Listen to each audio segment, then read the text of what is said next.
Hello mga Carsy, magandang umaga sa inyong lahat. Sana nasa maayos ko yung kalagayan. So ngayon paliliparin ko na naman si SU-35, Sukhoi 35 or Su-35. So brushless nga pala ito. Ayan, isang motor lang pero brushless, 7.4 volts battery. Malakas yung ano niya, may punching power. Pero bago yan, isang subscribe muna dyan mga Carsy. Alright, going back mga Carsy, ayun na. Sinaboy ko na yung inihagis ko na yung Su-35 sa kalawakan. So ayun na siya, lumilipad na. Ang bilis. Saka pwedeng pwedeng i-off mo yung yung stabilization. So pwede ka makagawa ng mga stunts like loop, then roll, then inverted. Parang yung mga full yung malalaking eroplano, pwede mo siyang pwede yung mga aerobatics and stunts, pwede mo rin gawin dito. Pero maging maingat lang kayo kasi maliit lang na yung wingspan niya is maliit lang. So meaning, in other words, pagka in-off mo yung stabilization niya or pagka ililipad mo siya ng lilipad mo siya ng 3D or aerobatics, maging ingat lang kayo mga Carsy kasi masyadong sensitive to sa yung stabilization niya. Hindi siya ganong stable pag naka-off yung yung 3D, meaning siya twitchy because maliit nga lang siya. So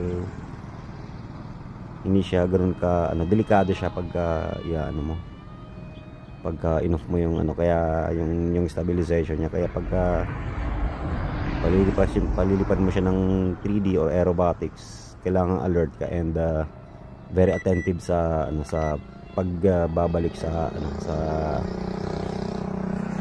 6G stabilization. Kailangan maibalik mo kagad siya sa stabilization para ma-recover mo kagad din, syempre para hindi bumagsak or mai-crash. Kasi napakabilis ito kasi nga jet yung design niya, tapos brushless pa.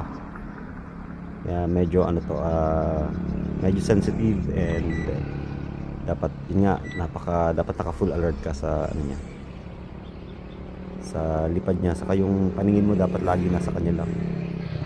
Huwag mong ibabali sa yung paningin mo kasi split seconds lang na mawaglit yung yung paningin mo dito. Tsak, delikado, may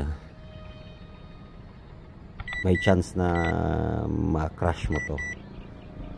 Kaya kailangan lagi lang yung attention mo is nasa kanya. Kailangan meron kang connection, may mind and aircraft connection ka.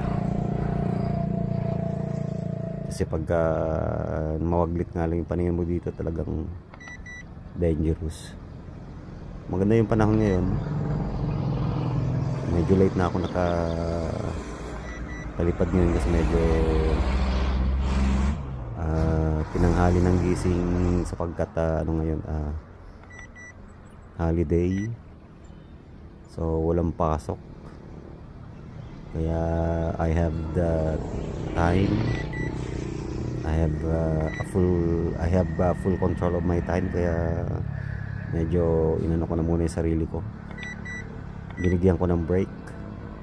Unlike pag may pasok, kailangang gumising, obligado pumasok ng obligadong gumising ng maaga, like 4:30 AM. So ngayon medyo binigyan ko naman yung sarili ko ng break. Bumangon ako ng like 6 o'clock, then cellphone habang nagkakape, then browse ulit ng cellphone, then prepare ng mga gamit sa pagpapalipad gaya ng batteries, aircraft, remote, and then yung aking tricycle niready ko na rin. Then nilagay ko yung mga yung mga gamit sa tricycle. Kaya medyo inabot ako ng mga mag-8 na dito. Kaya mapapansin nyo medyo na tanghali na at medyo na yung sikat ng araw. Pero buti na lang sa ngayon makikita yung makapal yung yung mga ulap, natatakpan yung araw, kaya hindi masyadong masakit sa balat yung sikat ng araw. Kaya may portion ng kalangitan na makapal yung ano ayan yung mga ulap, kaya hindi masyadong masakit, mahapdi sa balat yung sikat ng araw, saka hindi masyadong nakakasilaw. Yan, medyo ano lang, hindi ganun ka bright yung kapaligiran, but nevertheless mas okay pa rin to kasi hindi masyadong masakit sa balat. Ayan, maganda pa rin yung lipad ni, kasi na ano ko na rin to na crush ko na rin to kaya may mga ano na rin to yung ano niya, yung fuselage niya merong mga ano na rin ano bang tawag doon, may mga punit-punit na rin na styro, pero hindi lang halata dito kasi pero pag tinignan mo yung closer papansin mo yung mga yung maliliit na mga punit-punit due to bad landing. Tapos buti na lang kamo hindi siya totally nawasak kasi bumagsak sa konkreto sa kalsada, kasi yung ano talaga sementado. Buti na lang kamo hindi manla yung ano, kasi malaking tulong yung ano niya talaga, yung alam mo yung parang ano niya, yung parang kondom niya yung protection, yung cone niya sa tip ng fuselage. Napakalaking tulong lalo't pagka medyo may may hangin. It serves like a cushion.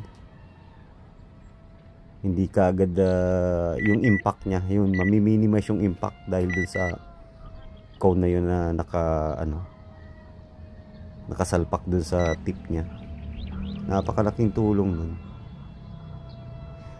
Yun yung nagsalba sa pagkakawasak dito. Parang umano lang kasi may konting hangin yun, parang umano lang parang tumalbog lang ng tumalbog lang yung buti na lang kamo yun talaga yung tumama, yung tip na yun, hindi yung wing niya or other parts. Buti talaga yung blessing na rin yung tumama direkta sa impact sa sahig sa sementadong kalsada. And then yun napakalaking tulong ng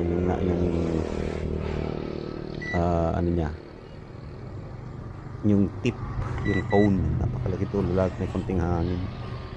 Napakalaki yun yung nag-save sa sa pagkakawasak ng aircraft na to. Grabe yung naitulong na. Anyway, napakasarap pa rin ng ng aircraft na to, Su-35, Sukhoi 35. Ganda kasi brushless. Talaga mararamdaman yung power niya. Ramdam mo yung yung talagang yung punching power niya. Yung power talaga malakas. Tapos yung tunog talagang mararamdaman mo talaga. Sarap paliparin. Saka yung niya, yung range niya is grabe. Although di ko hilig magpalipad ng napakalayo, pero eto kita pa rin kita pa rin sa may mga kaulapan ganda rin, sarap paliparin to.